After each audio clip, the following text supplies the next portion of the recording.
hujah yang disampaikannya itu adalah hujah sabsatoiyah. Resepnya untuk melawan hujah ini sudah saya tukil dalam kitab An-Nawawiyus Syadid fi qam'i hadaya minil imanil adid, yaitu bom nuklir untuk menumpas ngigaunya imad yang keras kepala. Ini sebenarnya pengalian isu saja. Sebenarnya itu bom nuklirnya itu belum berani dikirimkan. Itu beliau sudah mengarang bom nuklir tuh.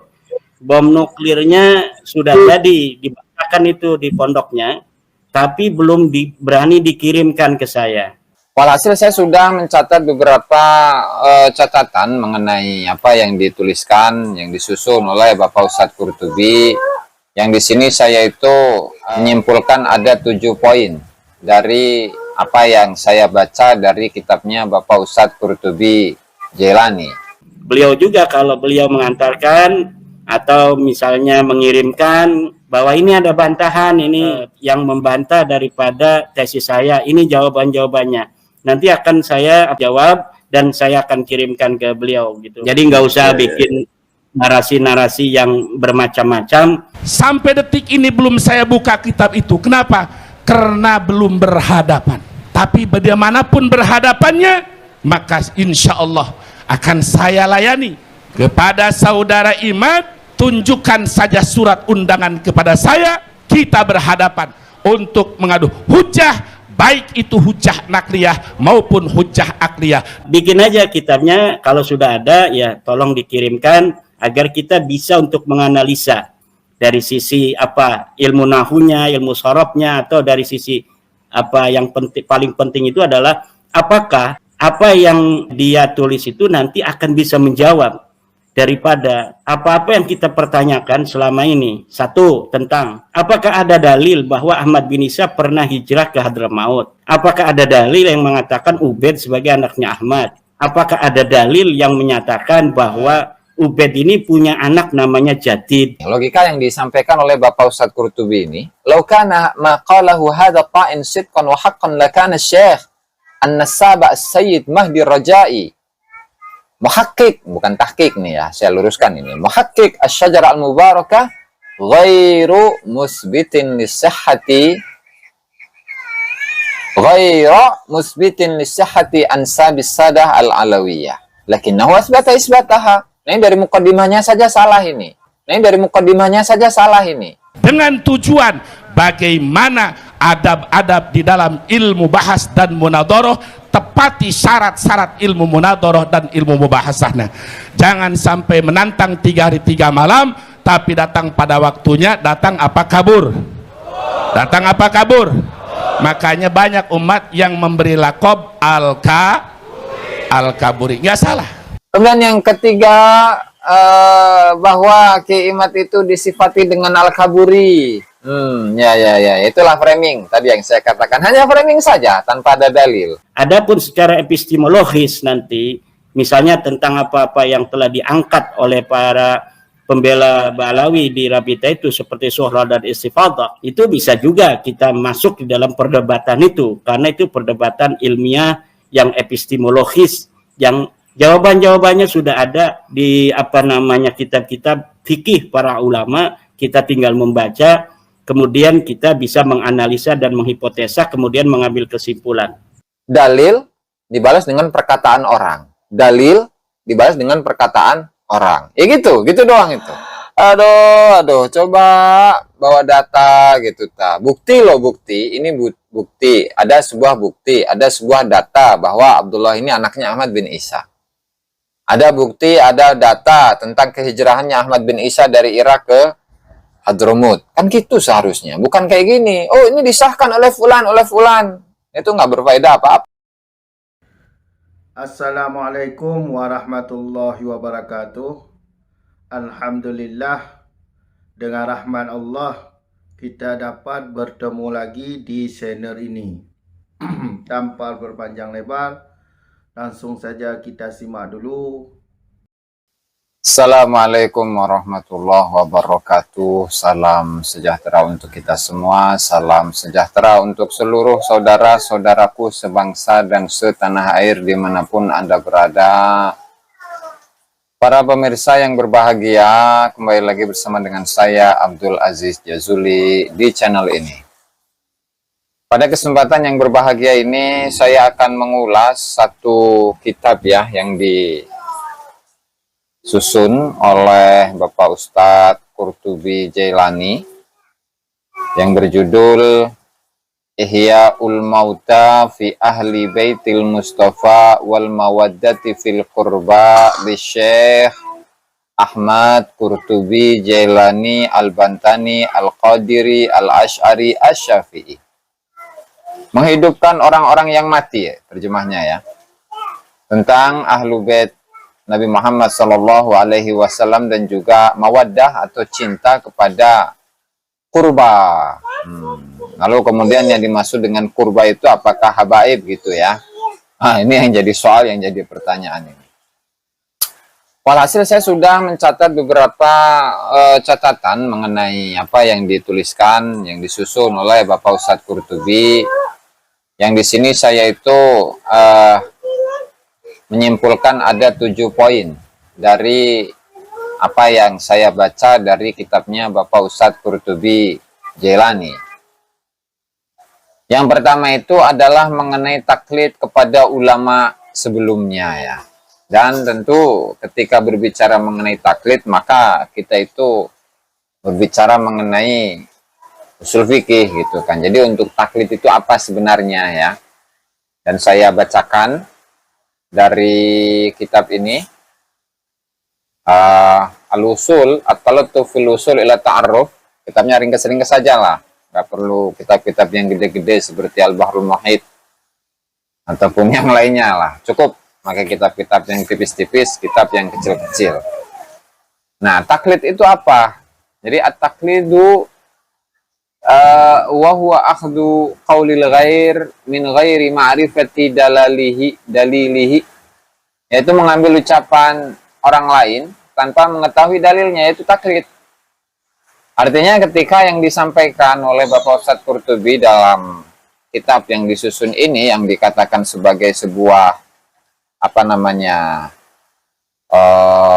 bom nuklir ya, tapi menurut saya ya bukan bom nuklir, tapi hanya sekedar mercon petasan aja itu mah, mercon cabai atau petasan cabai gitu ya.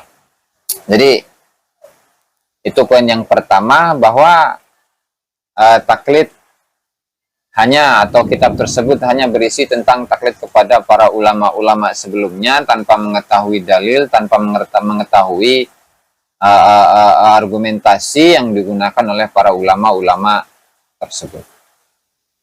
Kemudian yang kedua itu adalah mengenai framing, bahwa pembatalan Pahlawi itu adalah perilaku dari seseorang yang bukan aswaja, yang merupakan ya bisa jadi Wahabi gitu, menjadi Syiah atau Khawarij atau apalah liberal ya, kurang lebihnya seperti itu untuk poin yang kedua. Ini saya ringkas saja ini. Nanti akan kita ulas secara detail mengenai apa yang dituliskan oleh Bapak Ustadz Qurtubi dalam kitabnya Ihya'ul Mauta itu ya. Panas wajah. Oke, 3. Mengenai syarat kitab sezaman itu adalah cara-cara yang baru yang dibuat-buat tanpa dikonfirmasi oleh para ulama-ulama sebelumnya. Oke, padahal kan yang namanya ilmu nasab itu merupakan bagian dari sejarah.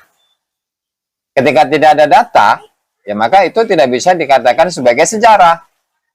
Ketika tidak ada data mengenai Ubaidillah, mengenai Abdullah, mengenai Ubaid, yang dikatakan sebagai imam al-mujtahid, ya kan? Dan juga ketika tidak ada data mengenai kehijrahannya Ahmad bin Isa dari dari Irak ke Hadramut, ketika tidak ada data sama sekali, ya tentunya yang sezaman dengan beliau, yang mendekati beliau, ya maka itu tidak bisa dikatakan sebagai sejarah. Nah, lalu kemudian ketika itu dipercayai oleh ulama-ulama bahwa Ahmad bin Isa itu datang dari Irak ke Hadramut, meskipun ratusan ulama, ketika ulama-ulama itu menyampaikannya itu ratusan tahun setelahnya, ya berarti itu adalah sebuah informasi yang tidak berdasar. Artinya tidak bisa kemudian ulama-ulama yang menyampaikan itu dijadikan sebuah acuan, dijadikan sebagai sebuah sandaran mengenai kebenaran dari informasi tersebut. Jadi bagaimana bisa sebuah sejarah tetapi dia itu tidak memiliki data? Tidak mungkin. Sejarah itu tidak berdasarkan atas data sezaman. Mau itu manuskrip, mau itu inskripsi dari sebuah nisan yang memang diakui oleh para arkeolog, atau misalkan bukti-bukti yang lain lah yang bisa ditelusuri dalam kajian sejarah. Ya artinya di sini tidak bisa dikatakan bahwa untuk kitab sezaman adalah cara-cara yang dibuat-buat. Apalagi kita mengingat bahwasannya nasabnya Balawi itu nasab yang paling sahih sedunia. Coba kita bayangkan. Sebuah nasab yang paling sahih sedunia tidak memiliki data, coba. Lalu klaim paling sahih itu dari mana? Kalau bukan dari framingan. Framingan yang dilakukan selama ratusan tahun. Dari masa ke masa, dari generasi ke generasi. Ya otomatis ulama-ulama ya percaya-percaya begitu sajalah. Namanya juga sematan sebuah pujian ya, pujian yang disematkan, tetapi pujian tersebut hanya sekedar framing saja, dan framingnya itu berjalan ratusan tahun, dan itu tidak memiliki data sama sekali, sumber framingnya itu. Jadi framingnya itu tidak bersumber, tidak memiliki data, tidak bisa diakui dalam buku sejarah. Lalu bagaimana bisa sebuah nasab yang seperti itu dikatakan sebagai nasab yang paling sahih sedunia? Itu kan aneh sebenarnya ya. Kemudian selanjutnya adalah mengenai kitab Asy-Syajarah Al-Mubarakah yang tidak menyebut Ubaid. Nah, jadi di sini memang mengakui Ustaz Qurtubi bahwa Asy-Syajarah Al-Mubarakah tidak menyebut Ubaid.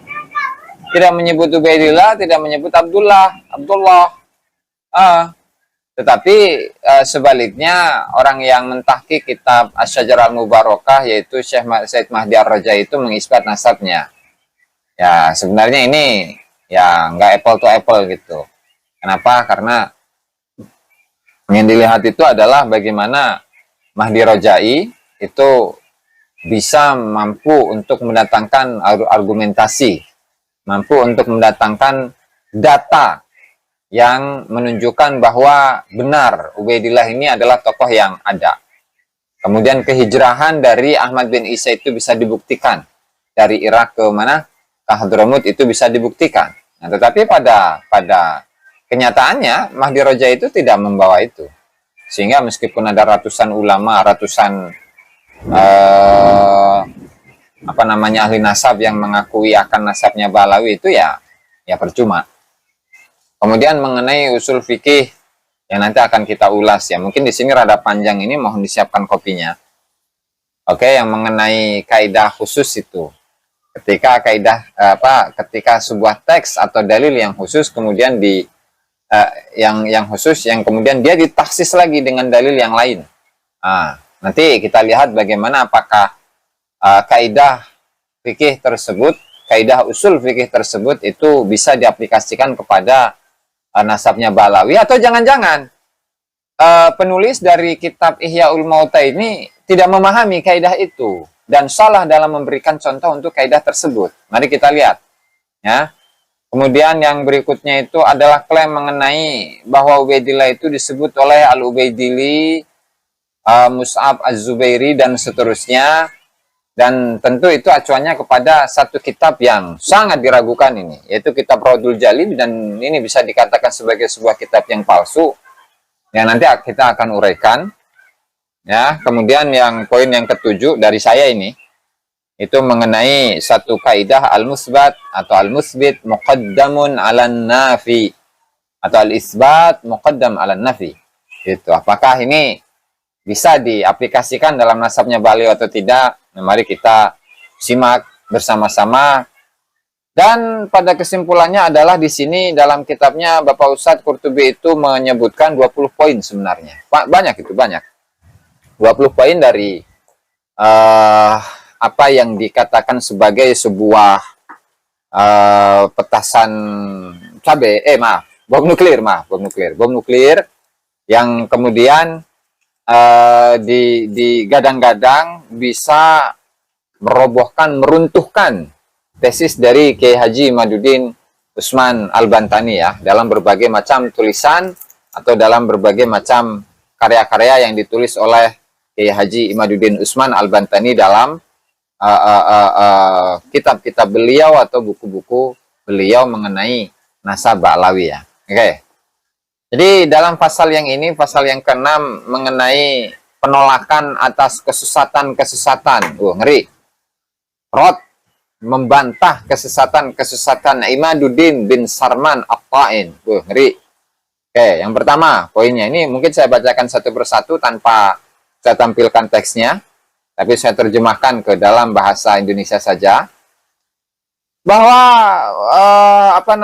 Kiai Haji Imaduddin ini dalam sebagian ceramahnya itu dengan lantangnya, kemudian dengan fanatiknya yang buta itu untuk menghilangkan husnudzon kepada Ba'lawi. Aduh, ya itu satu ya. Artinya di situ ada komentar dari Bapak Ustadz Qurtubi Jailani mengenai Kiai Haji Imaduddin atau salah satu ceramah dari Kiai Haji Imaduddin Usman Al-Bantani. Itu satu tuh. Dengan poin yang kedua, karena di sini ada 20 poin ini ya. Tadi 20 dalil lah. 20 dalil. Tapi apakah ini kemudian bisa disebut sebagai dalil atau tidak ini? Aduh. Dan yang kedua, Kiai Imad itu disifati sebagai orang yang sombong. Kenapa? Karena meskipun orang-orang itu atau para ulama-ulama sedunia, tingkat dunia memberikan fatwa akan kebenaran dari nasabnya Ba'lawi, maka tetap akan ditolak.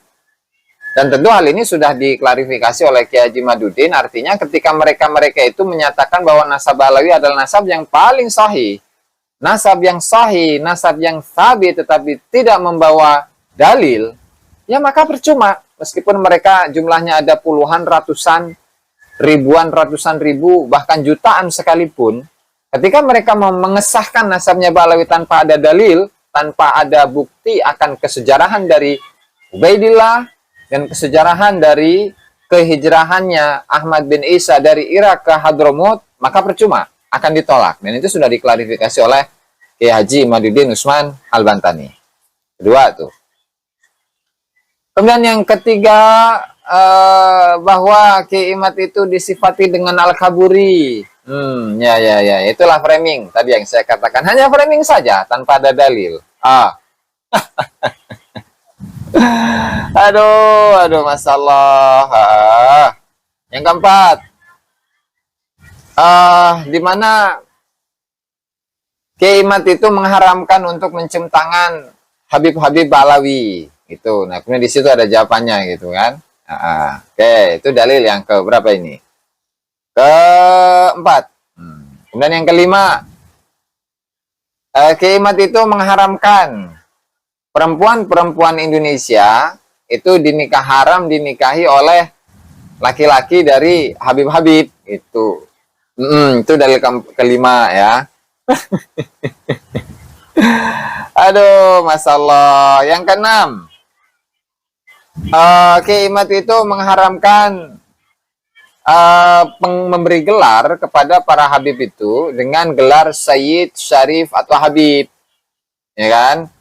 Nah, kemudian Kiai Ustadz Qurtubi Jailani itu menjawabnya dengan beberapa kutipan dari Imam Al-Munawi ataupun yang lainnya lah. Ketujuh. Maka dengan mengutip dari risalahnya Kiai Imad ini, Al-Mawahibul Ladunia ya, bahwa faliyati bidalilin syar'i, maka barang siapa yang menyatakan bahwa gelar Habib itu merupakan dalil syar'i, ya maka datangkanlah dengan dalil syar'i. Ya karena di generasi-generasi awal itu memang untuk keturunan Rasulullah Shallallahu Alaihi Wasallam melalui jalur Sayyidah Fatimah Zahra, melalui Sayyidina Hasan dan Sayyidina Husain itu tidak ada yang bergelar Habib. Nah, jelas tidak ada yang bergelar Habib karena mayoritas yang bergelar dari kalangan dzurriyyah Rasulullah Shallallahu Alaihi Wasallam itu adalah gelar Sayyid dan Syarif dan bukan Habib. Itu untuk yang ke berapa tadi? 6 ya, 7 maaf 7. Kemudian yang ke-8 nih, ke-8. Jawaban untuk statement Kiai Imad yang menyatakan bahwa Habib itu tidak dikenal dalam syariat Islam. Bahkan yang ada dalam Al-Quran itu, bahwa Yahudi dan Nasrani, mereka menyatakan diri mereka sebagai para Habib. Dengan dalil, وَقَالَتِ الْيَهُودُ وَالنَّصَارَ نَحْنُ أَبْنَاءُ اللَّهِ وَأَحِبَّاؤُهُ. Sementara dalam syariat Islam itu tidak ada. Kemudian di sini, Ustadz Qurtubi itu mengutip statement dari siapa namanya, Syekh Muhammad Nawawi Al-Bantani. Ya, yaitu ketika menggunakan atau mensyarahi Al-Habib, ay Al-Mahbub, ay As-Sayyid, itu ay Al-Mahbub, As-Sayyid Abdullah Al-Haddad. Paling itu aja itu dalilnya ya teman-teman ya, dan ini sudah diulas oleh sahabat-sahabat mengenai statement yang disampaikan oleh Syekh Muhammad Nawawi Al-Bantani dalam kitabnya Uqudul Lujain, Syarah Uqudul Lujain ya. Oke, yang berikutnya yang ke-9 nih, 9. Beliau fa'indi kullu man qul min ulama balawi hawla tarikhihim wa nasabihim wa ma yata'allaqu bi fadaili nasabi syarif minhum bil kadib. Fangdur. Nah, jadi Kiai Imad itu, saya itu menyatakan dalam risalah itu Al-Mawahibul Laduniyah bahwa saya ini kullu man qulin, setiap yang dikutip dari kalangan ulama Ba'lawi mengenai kesejarahan mereka, mengenai nasab mereka, mengenai keutamaan nasab mulia mereka itu adalah berdasarkan atas kadzib, berdasarkan atas kedustaan. Ya. Dan kita bisa membuka sebenarnya dari apa yang disampaikan oleh Habib Alwi bin Thahir Al-Haddad dalam kitabnya itu Qudul Almas ya. Saya juga sudah pernah mengulasnya. Kitabnya ada itu. Bentar, saya cari dulu.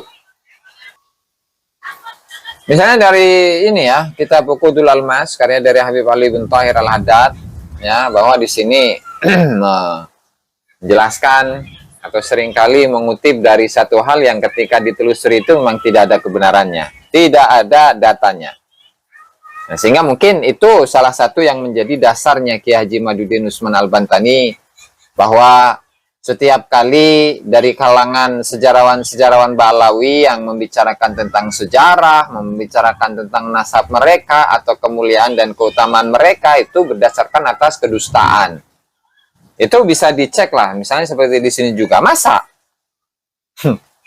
Imam Ubaidili itu hafal betul dengan daerah-daerah wilayah di Hadramut secara detail? Kan mustahil. Lalu Ubaidili kapan? Dan tidak pernah ke Hadramut.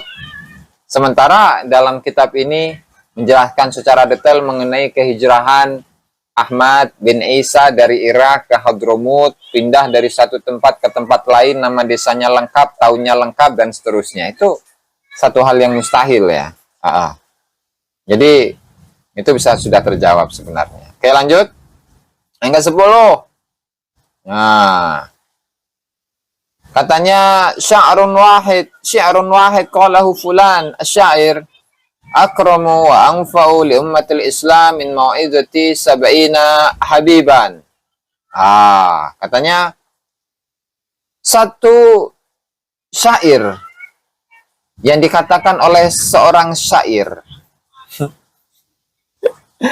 itu lebih mulia dan lebih bermanfaat kepada umat Islam daripada ceramahnya 70 Habib. Nah, tapi kan Habib yang gimana dulu gitu kan? Apakah Habibnya itu menyampaikan hal-hal yang halu atau gimana gitu kan? Saya seperti itu, telusuri gitu, nanya. Ya. Lanjut. Jadi semuanya itu berdasarkan atas apa? Fa kullu khairin fi ittiba'i man salaf wa kullu syarrin fi ibtida'i man khalaf. Kayak gitu.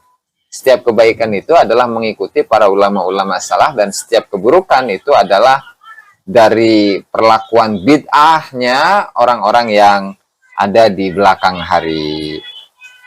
Tuh, ya. Enggak mengena sih aslinya, ini apa yang menjadikan sebagai sebuah bukti atau dalil, gitu kan? Terus,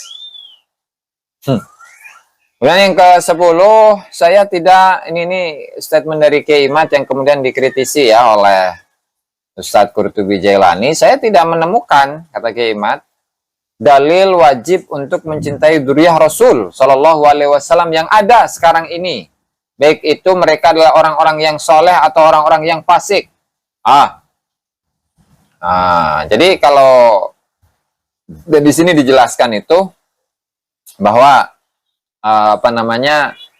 dalil-dalil yang digunakan oleh Ustadz Qurtubi Jailani itu ya sebenarnya tidak mengena.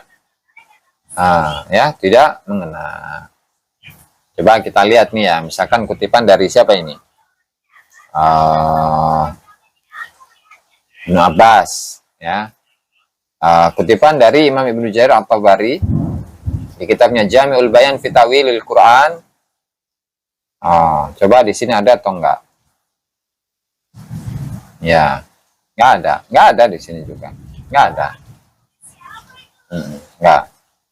Dan di sini seringkali ditekankan, ditegaskan ini oleh Bapak Ustadz Qurtubi Jailani.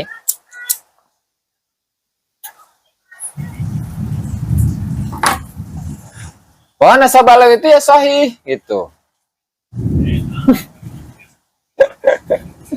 Nasab alawi, anna nasab sadatil alawiyah al-ma'rufa bi ba'lawi ila Rasulillah sahihun nasab syar'an bil ijma'.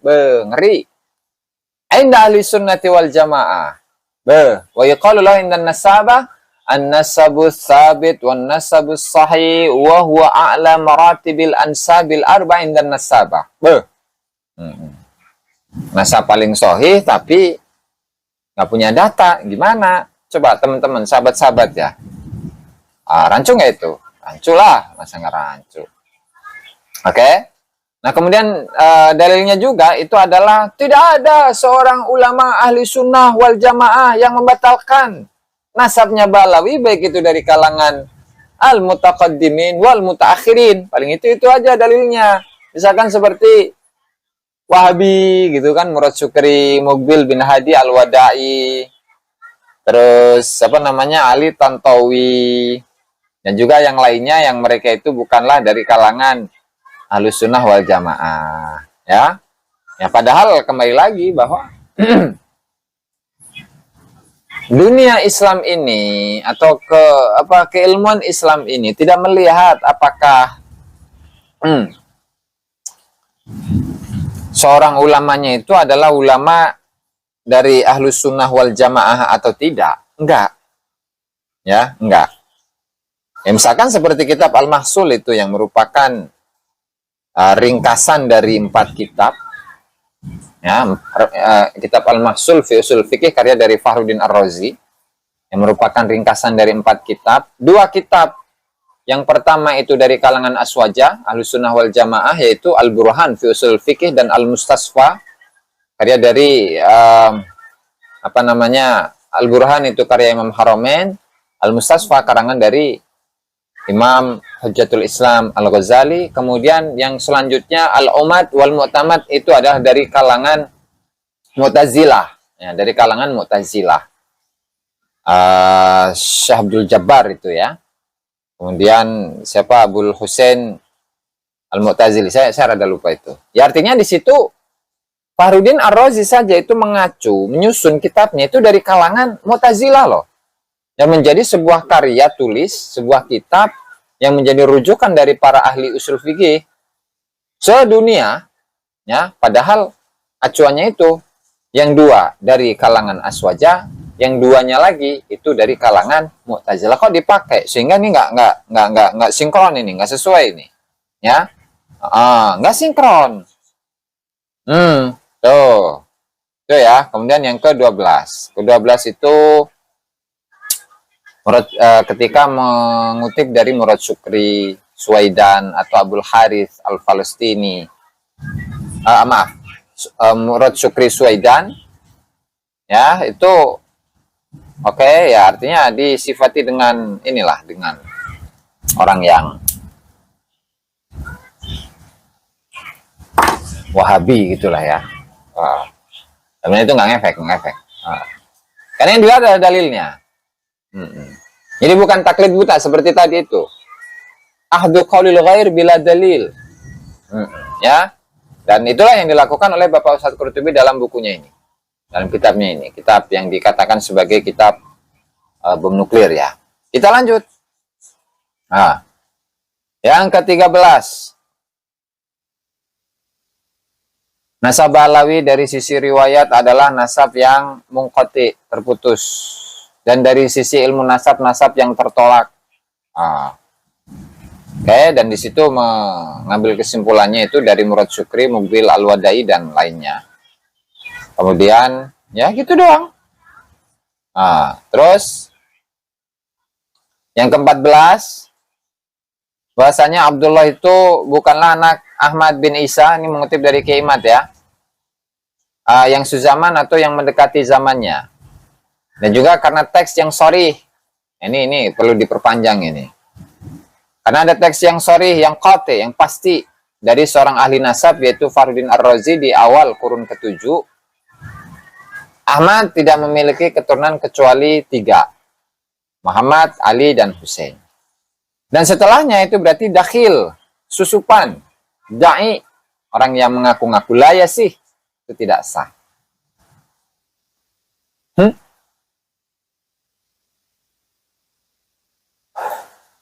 Nah, jadi kata Ustadz Qurtubi itu, hadat ta'in, orang yang membatalkan pembatal nasab Alawi ini itu termasuk orang yang tasahul, orang yang teledor lah ya dalam pengisbatan nasab atau penafiannya sesuai dengan hawa nafsunya yang menjijikkan. Ngeri etas. Dan pada intinya adalah itu termasuk perbuatan dari ahlu bid'ah. Apa yang dilakukan oleh Kiai Mat itu adalah perbuatan dari ahlu bid'ah, ad-dhalalah, bid'ah dhalalah ini kayak Wahabi aja ini, Kiai Ustadz, yang wajib bagi orang yang berakal untuk menjauhinya. Aduh ampun. Itu poin yang ke-14. Sekarang ke-15. Ketika Fakhru Razi menyatakan bahwa Ahmad la yakunu lahu akibun illa min salasati banin siapa Muhammad wa Ali wa Husain fama dzakarahu ba'dahu dakhilun da'iyun la yasih hada qaulun kadibun wa iftira'un 'alal imam Fakhruddin Ar-Razi bal huwa qaulu hadha ta'in li'anna hadhil ibarah fi syajarah al-mubarakah. Jadi gini Pak Ustadz, kalau pernah kuliah ya, yang namanya pengutipan itu ada 2. Ada pengutipan secara tekstual, ada pengutipan bil makna. Begitu. Kalau pengutipannya itu tekstual, biasanya pakai tanda kutip. 2 tuh di depan dan di belakang. Nah, itu adalah pengutipan secara tekstual. Plek langsung antara teks kitab dengan teks yang dikutip sama. Nah, itu ada itu di mana itu di kampus-kampus itu dipelajari itu. Kemudian selanjutnya, kalau pengutipannya itu adalah bil makna, itu bisa terjadi perubahan. Asal maknanya itu sama dengan dengan teks yang berasal dari kitab aslinya begitu. Nah, jadi model yang seperti ini ketika Kiai Mat itu menyatakan bahwa walinasin sarihin qatiin minan nasab al-Fakhri Razi min fi awal qarni sabi bi anna Ahmad la yakunu lahu akibun illa min thalathati banin ila akhirih. Itu namanya naqal bil makna, pengutipan secara maknanya saja. Jadi begitu. Ya, bukan apa namanya? Kadzib, bukan mendustakan atau berbohong atas nama Imam Fakhruddin Ar-Razi. Ini ada di kamus-kamus ini. Masa kayak gini nggak ngerti ini, Bapak Ustadz ini. Waduh. Oke, lanjut. Terus, jadi ini mohon dimengerti ini Bapak Ustadz ya. Jadi jangan kemudian Anda menyatakan bahwa ini kadzibun waftira'un alal imamil Fakhrir Razi. Ya, jangan seperti itu. Lihat pengutipannya itu seperti apa. Ya. Kemudian poin yang ke-16. Faqibuhu min salasati banin. Itu dengan mengutip dari Ibnu Inabah di akhir kitab Umdatul Talibnya itu ada keterangan seperti itu ketika menyebutkan faqibuhu min, maka itu yufidul hasr gitu ya. Oke.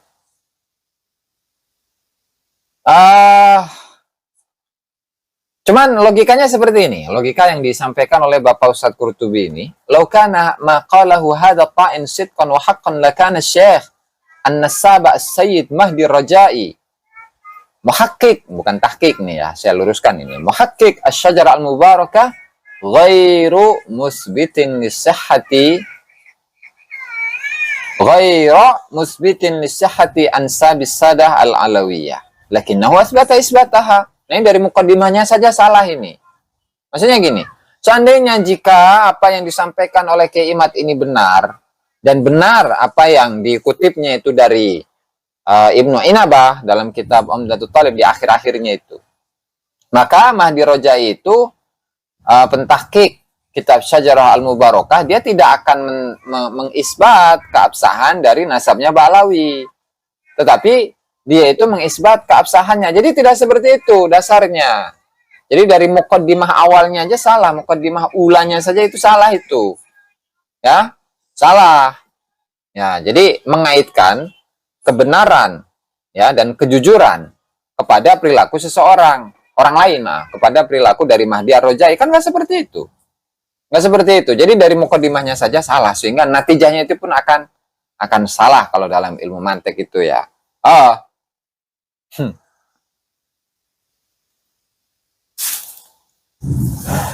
Oke. Jadi gugur ini. Dari poin-poin yang ke berapa tadi? Yang ke-16 dan sekarang poin yang ke-17. Min salasati banin. Lahzu salasah min ismil adat wa huwa inda ahli usul fiqh min al-fadil khas. Qala Syekh Abdul Wahab Khallaf wa hukmul khas ala wajhil ijmal annahu idza warada sun syar'iyyun dalla dalalatan qat'iyatan ala ma'nahul khas alladhi wudi'a lahu haqiqatan. Oke, coba wa hukmul khas ala wajhil ijmal. Jadi ketika berbicara mengenai khas ya, misalkan seperti angka 3 gitu ya. 3 itu khas. Dan nanti kalau dikaitkan dengan dalalatul lafadz, ada di situ ada mantuk, kemudian ada mafhum. Kemudian mafhum itu terbagi menjadi 2, ada mafhum muwafaqah, ada mafhum mukhalafah. Nah, di antara mafhum muwafaqah itu adalah mafhum al-adna, kemudian ada al-musawi, kemudian juga ada mafhum yang aula. Jadi mafhum mukhalafah aulawi, mafhum mukhalafah al-musawi dan seterusnya. Itu ya ada dalam usul fikih itu. Walakin idza qama dalilun yaqtadi ta'wil hadzal khas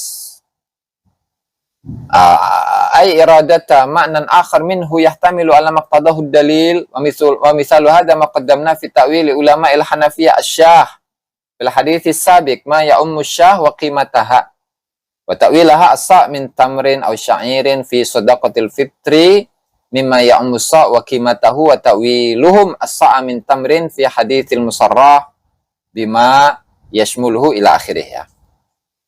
Dan lihat coba katanya. Ketika engkau melihat dengan pandangan yang mendetail, mendalam, maka engkau akan menemukan pembatal nasab Ba'alawi ini itu menutup kebenaran. Dan syahidnya itu adalah dengan memutuskan ungkapan yang yang kau temukan tadi dari ucapannya Syekh Abdul Wahab Khalaf. Jadi gini tadi itu, yang namanya pengutipan itu bisa pengutipan secara utuh semuanya, kemudian ada pengutipan yang dipotong-potong, dan itu pun juga dibenarkan, itu dibenarkan selagi tidak merusak apa yang dimaksud dalam kutipan itu. Jadi gambarnya gini lah, gambarnya gini.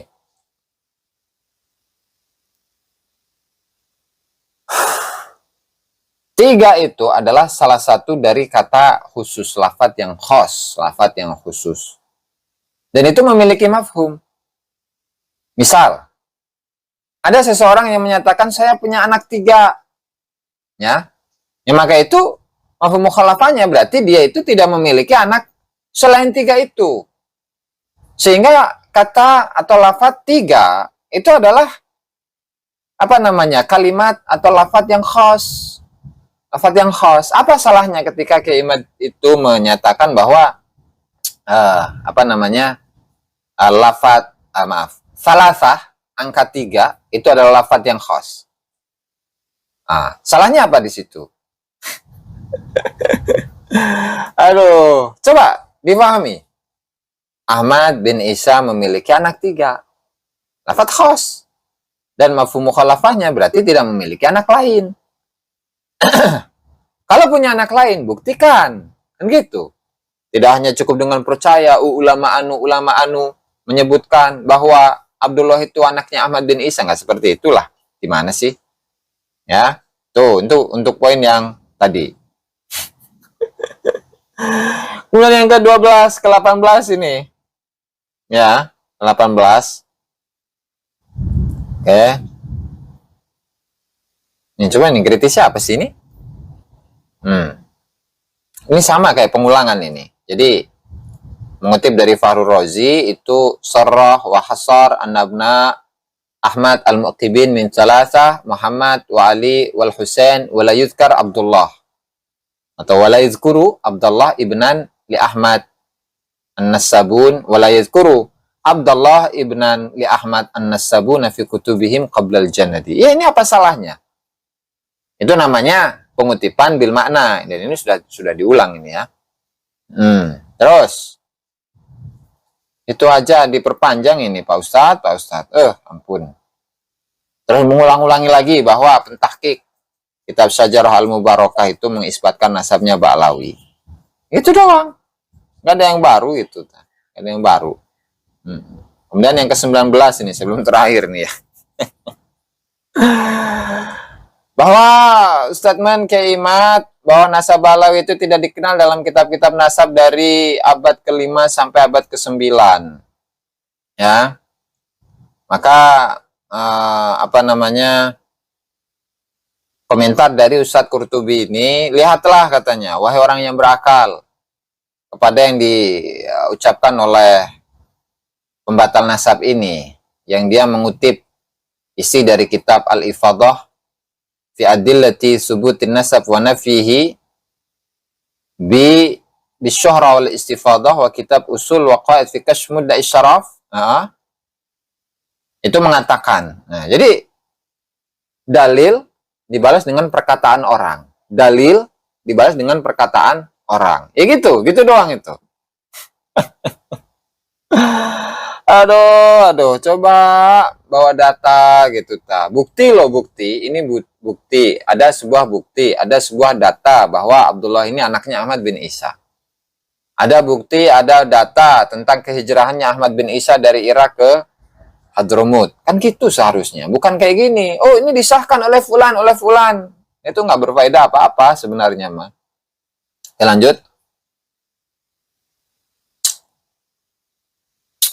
Statement dari Kiai Imad yang menyatakan bahwa yang pertama kali menyebutkan nasab Ubaidillah secara bersambung kepada Ahmad bin Isa itu adalah Habib Ali As-Sakron dalam kitabnya Al-Burqatul Musyiqah.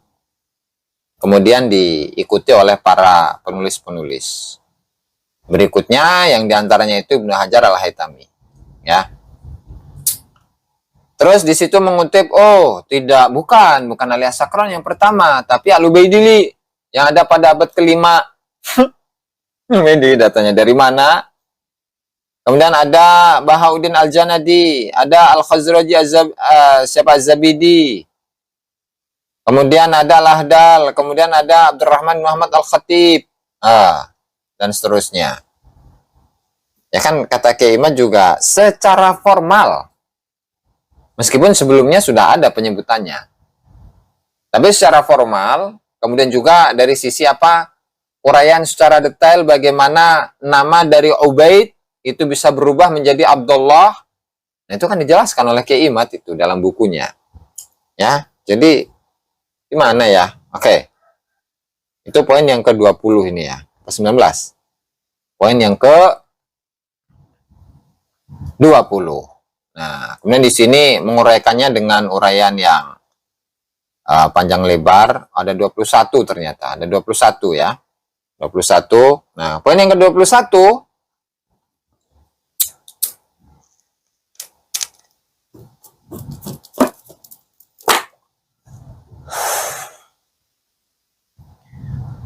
Qala katsiran fi muhadaratihi inna Ubaid qutbun khayali. Iya, gimana nggak khayalan? Membuktikan keberadaannya sebagai seorang tokoh yang historis. Itu sampai sekarang tidak dapat dibuktikan. Ya, ya wajar. Ketika itu adalah ketika Imam Ubaid dikatakan sebagai kutub khayali.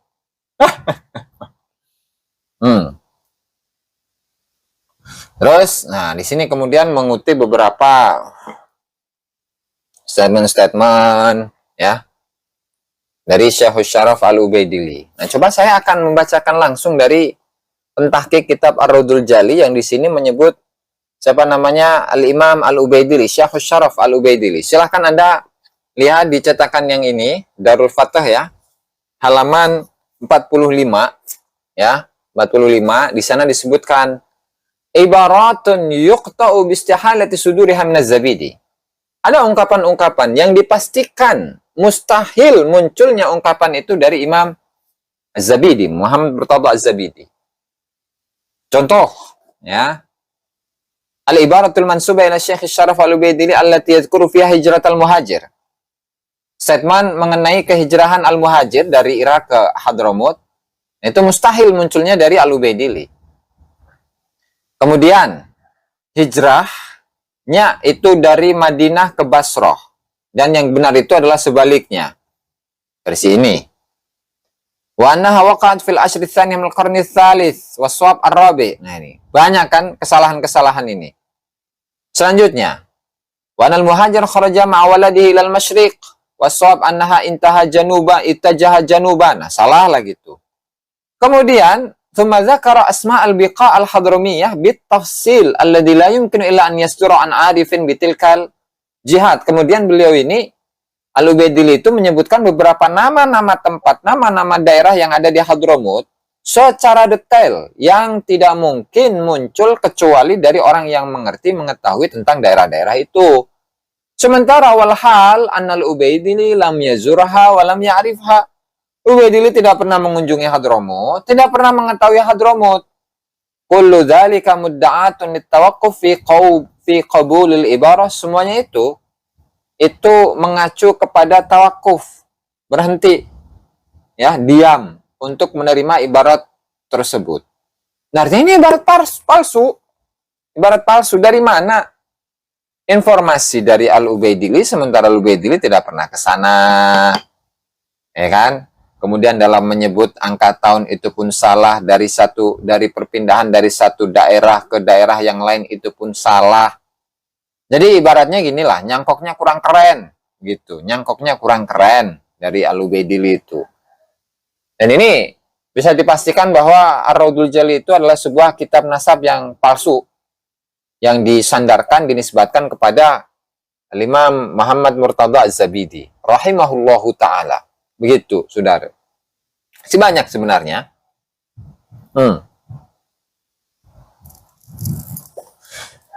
Dan di sini menyebut berapa itu? Ada 70 nama, 70 ulama. 71. 71 ulama berarti ketika nasab Balawi itu dibatalkan, maka ya sama saja seperti menolak ulama-ulama tersebut. Sama saja berarti menolak kebenaran yang dibawa oleh para ulama-ulama tersebut. Meskipun ulama-ulama tersebut menyebutkan nama Abdullah, menyebutkan nama Ubaidillah, menyebutkan nama Ubaid tanpa dalil. Jadi ini tentunya bertentangan dengan keilmuan itu sendiri. Yu'raful haq bil haq wa la yu'raful haqqu bir rijal. Kebenaran itu ya bisa diketahui dengan kebenaran itu sendiri. Dan kebenaran itu tidak diketahui, tidak bisa diketahui melalui tokoh. Artinya setiap tokoh kemudian apakah yang diucapkan selalu benar? Nggak seperti itu, bos. Gitu loh, ya. Dan mungkin ini untuk yang terakhir. Poin yang terakhir itu mengenai al-musbat muqaddam ala nafi, alal manfi. Atau al-musbit muqaddam ala nafi, atau al-isbat muqaddam ala nafi. Nah, ada 3 ibarat di situ. Dan perlu diketahui bahwa kaidah tersebut itu berlaku dalam ta'arud wa tarjih.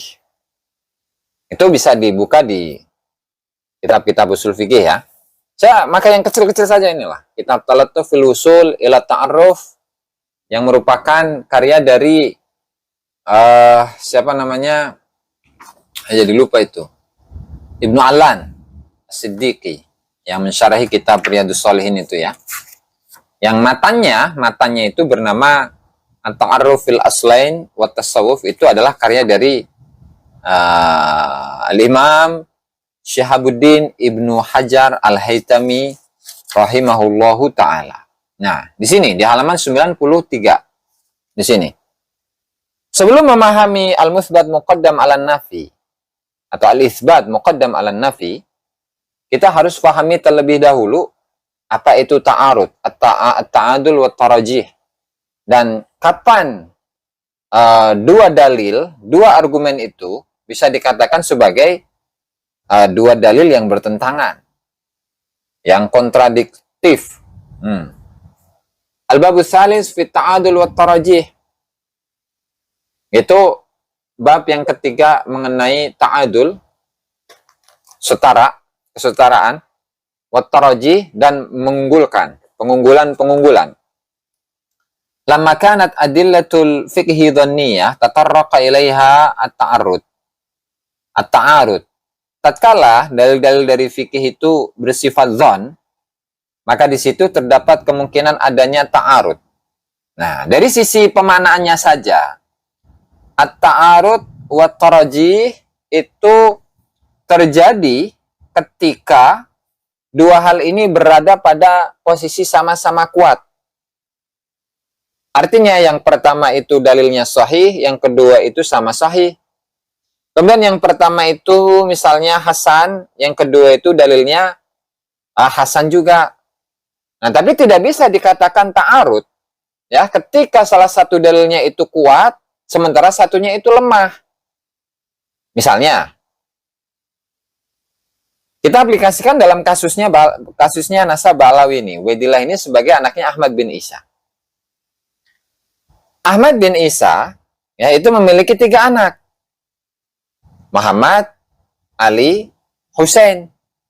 Muhammad dan Ali itu dikonfirmasi oleh kitab-kitab nasab yang sangat banyak. Ya kan? Sementara Husain belum terkonfirmasi dari kitab yang lain selain dari kitab Asy-Syajarah Al-Mubarakah. Nah, Ubaidillah apakah statusnya itu ya adalah sebuah atau seseorang yang bisa dikatakan sebagai anaknya Ahmad bin Isa atau tidak? Tidak ada bukti kan. Nah, sehingga kemudian ketika ada banyak ulama yang mengakui keabsahan dari nasab Balawi bahwasanya Ubaidillah sebagai anaknya Ahmad bin Isa, dibandingkan dengan tadi data-data yang tidak menunjukkan keberadaan dari Ahmad bin Isa, keberadaan dari Ubaidillah sebagai anaknya Ahmad bin Isa, mana yang lebih kuat dari 2 hal ini? Ya tentu tidak sepadan, bos. Tidak setara. Yang satu, keterangan dari kitab-kitab nasab, dari kitab-kitab sejarah, Ahmad bin Isa tidak memiliki anak yang namanya Ubaidillah. Nah, sementara di sini mengklaim bahwa siapa Ubaidillah itu sebagai anaknya Ahmad bin Isa.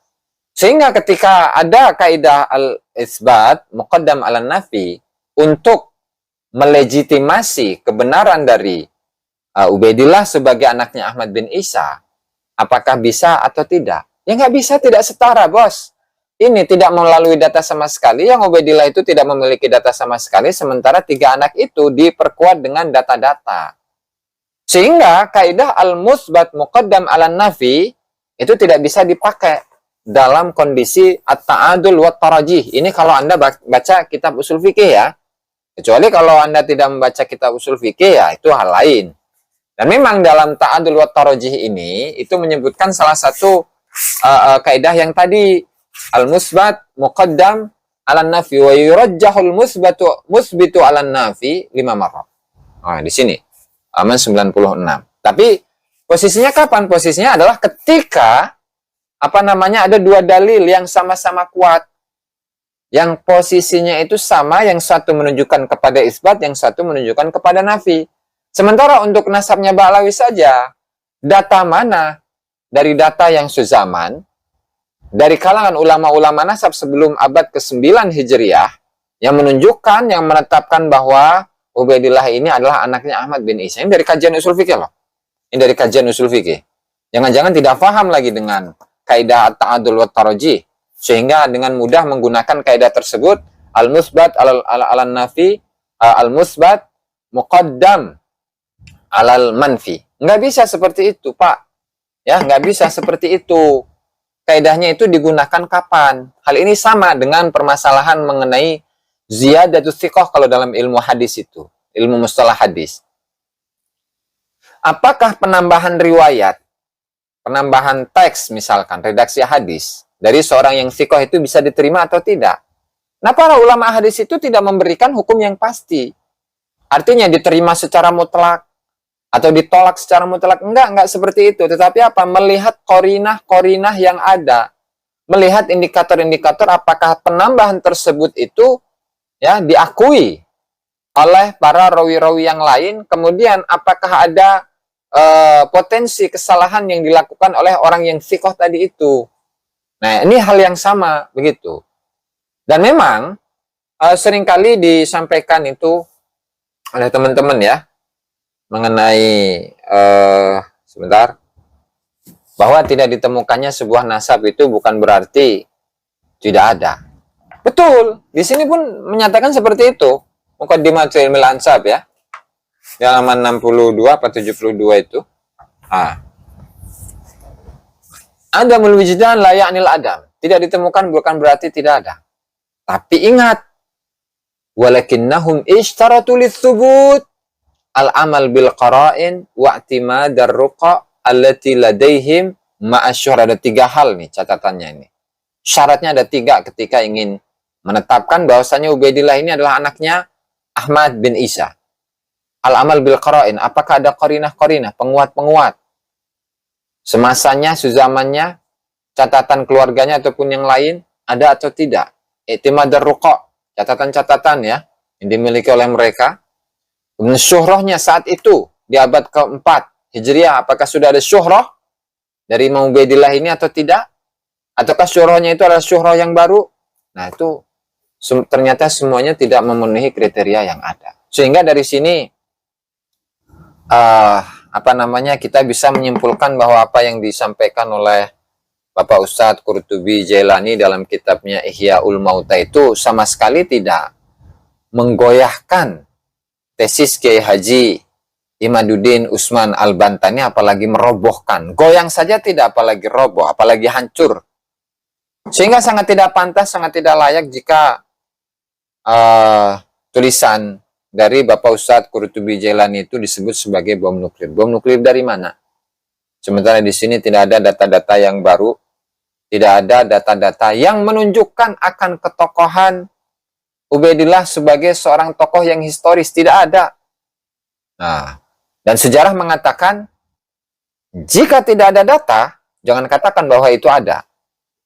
Tidak ada data ya tidak ada sejarah. Data mengenai Ubaidillah tidak ada, berarti sejarahnya Ubaidillah tidak ada.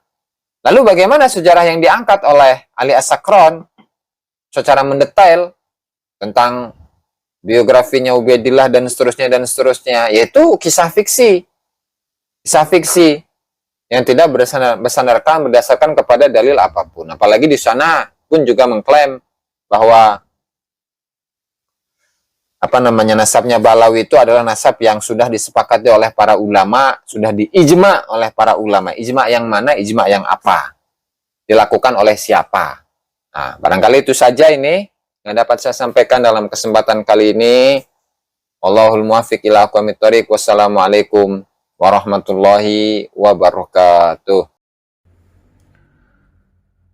Alhamdulillah telah kita dengarkan penjelasan dari beliau. Jadi yang perlu kita ambil kesimpulan bahwa para klan Habaib Ba'lawi ini memang dari dulu pembuat kacau. Mereka itu kalau disimak penjelasan dari beliau ini, manusia cari aman.